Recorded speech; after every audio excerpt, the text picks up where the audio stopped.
Assalamualaikum warahmatullahi wabarakatuh.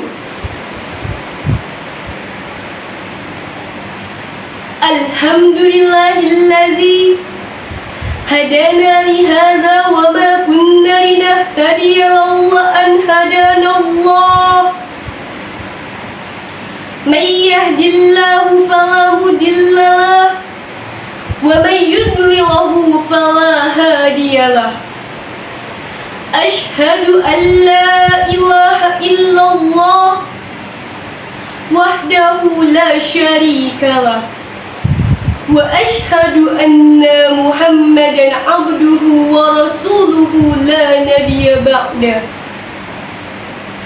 Allahumma salli wa sallim ala sayyidina Muhammadin wa ala alihi wa ashabihi wa mawala, amma ba'du.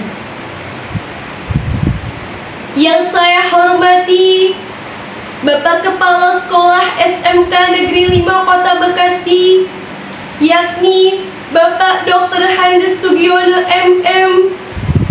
Kemudian yang saya hormati para dewan juri beserta teman-teman sekalian yang saya banggakan.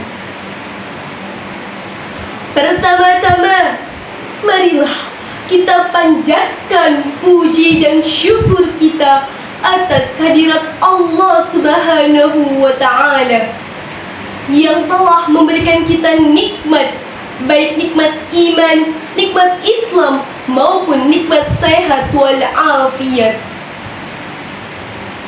Salawat serta salam tak lupa kita curahkan kepada junjungan Nabi kita, yakni Nabi Muhammad sallallahu alaihi wasallam, yang telah membawa umatnya dari zaman kebodohan ke zaman yang penuh dengan ilmu pengetahuan seperti saat ini.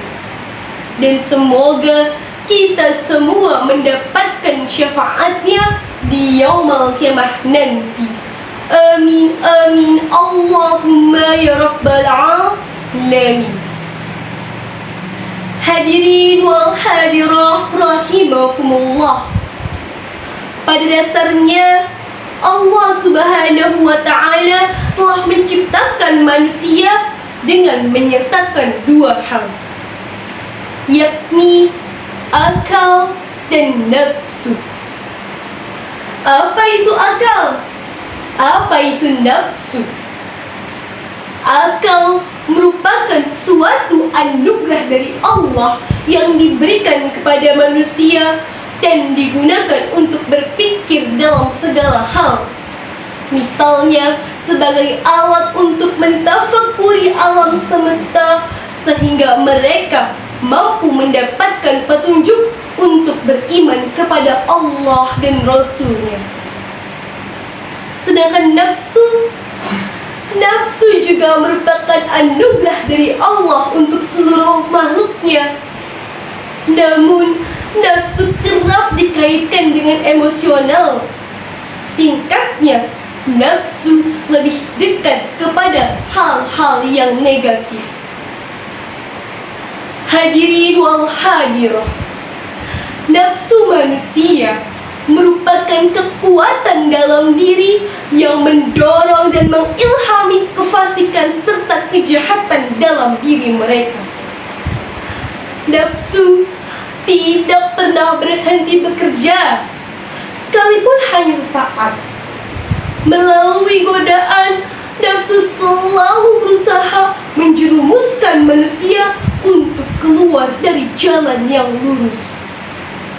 Dan kita semua tahu bahwa pada kenyataannya sudah banyak orang-orang yang tertindas oleh nafsunya. Dan karena itulah nafsu bisa menjadi tiran, bahkan bisa dijadikan sebagai Tuhan oleh orang-orang yang diperbudaknya. Dan hal ini pula yang dapat dijadikan sebagai bukti bahwa orang yang kuat bukanlah orang yang selalu menang dalam setiap pertarungan, tetapi orang yang kuat adalah orang yang mampu mengendalikan nafsunya. Hal ini sebagaimana yang tertuang dalam sebuah hadis Nabi yang berbunyi, Bismillahirrahmanirrahim. Qala Rasulullah sallallahu alaihi wasallam, Laisa syadidu bisura'ah, innama syadidu alladhi yamliku nafsahu indal ghadab. Yang artinya, Rasulullah sallallahu alaihi wasallam telah bersabda, bukanlah orang kuat itu yang biasa menang saat bertarung atau bergulat, tetapi orang kuat itu adalah orang yang mampu mengendalikan nafsunya ketika marah. Hadis riwayat Bukhari, Muslim, dan Ahmad. Hadirin wal hadirah rahimakumullah. Di balik itu semua, nafsu juga sama seperti akal, sama-sama anugerah dari Allah.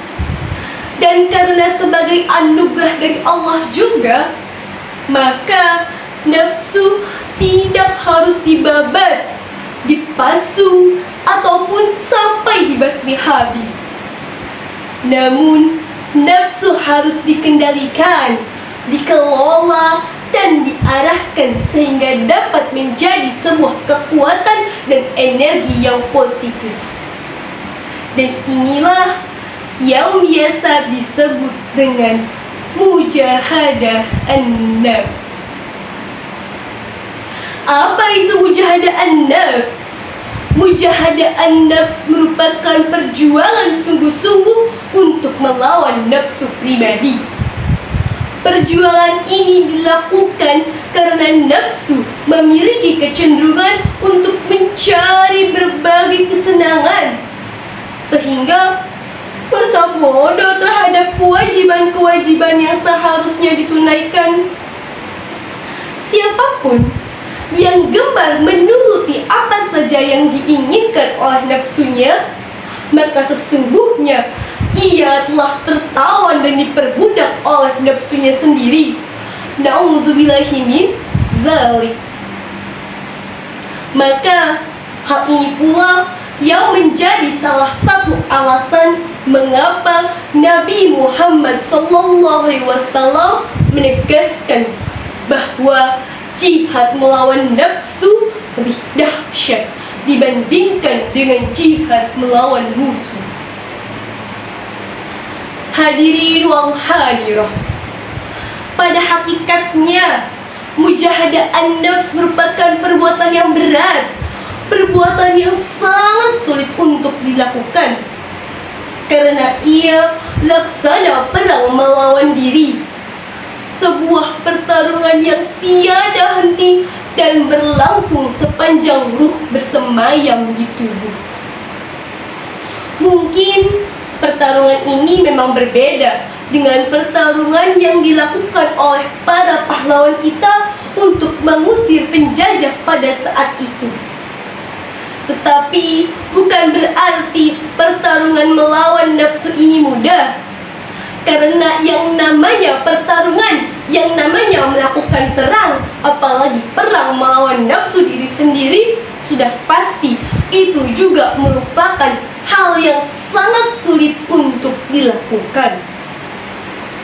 Namun, meskipun berat dan banyak tantangannya, Allah Subhanahu wa Ta'ala telah menjanjikan jalan keluar bagi orang-orang beriman yang bersungguh-sungguh dalam berjuang untuk mengendalikan nafsunya. Hal ini sebagaimana firman Allah yang tertuang dalam Quran surah Al-Ankabut ayat 69 yang berbunyi, A'udzu billahi minasyaitonir rajim. Bismillahirrahmanirrahim. Walladzina jahadu fina lanahdiyannahum subulana wa innallaha lama'al muhsinin, yang artinya dan orang-orang yang berjihad untuk mencari keridhaan kami, kami akan tunjukkan kepada mereka jalan-jalan kami. Dan sungguh Allah beserta orang-orang yang berbuat baik. Quran Surah Al-Ankabut ayat 69. Hadirin wal hadirah rahimakumullah. Oleh karena itulah, di kesempatan kemerdekaan Indonesia yang ke-77 tahun ini, marilah kita kobarkan semangat kita untuk melakukan perang. Tetapi bukan perang untuk melawan musuh, melainkan perang untuk melawan nafsu diri kita sendiri. Dan jika kita sudah berjuang untuk melawan nafsu kita, maka berarti kita sudah menerapkan mujahadah an-nafs dalam hidup kita. Dan apabila kita sudah melakukan mujahadah an-nafs, maka insya Allah kita pun akan memperoleh beberapa hikmahnya. Yakni yang pertama, kita akan lebih bersyukur atas segala nikmat yang telah dikaruniakan oleh Allah Subhanahu wa Ta'ala. Kemudian yang kedua, kita akan dijauhkan dari perbuatan-perbuatan maksiat. Dan yang ketiga, kita dapat lebih berpikir dan mempertimbangkan segala sesuatu sesuai dengan kemampuan diri kita sendiri. Demikian yang dapat saya sampaikan. Apabila ada kekurangannya, mohon dimaafkan.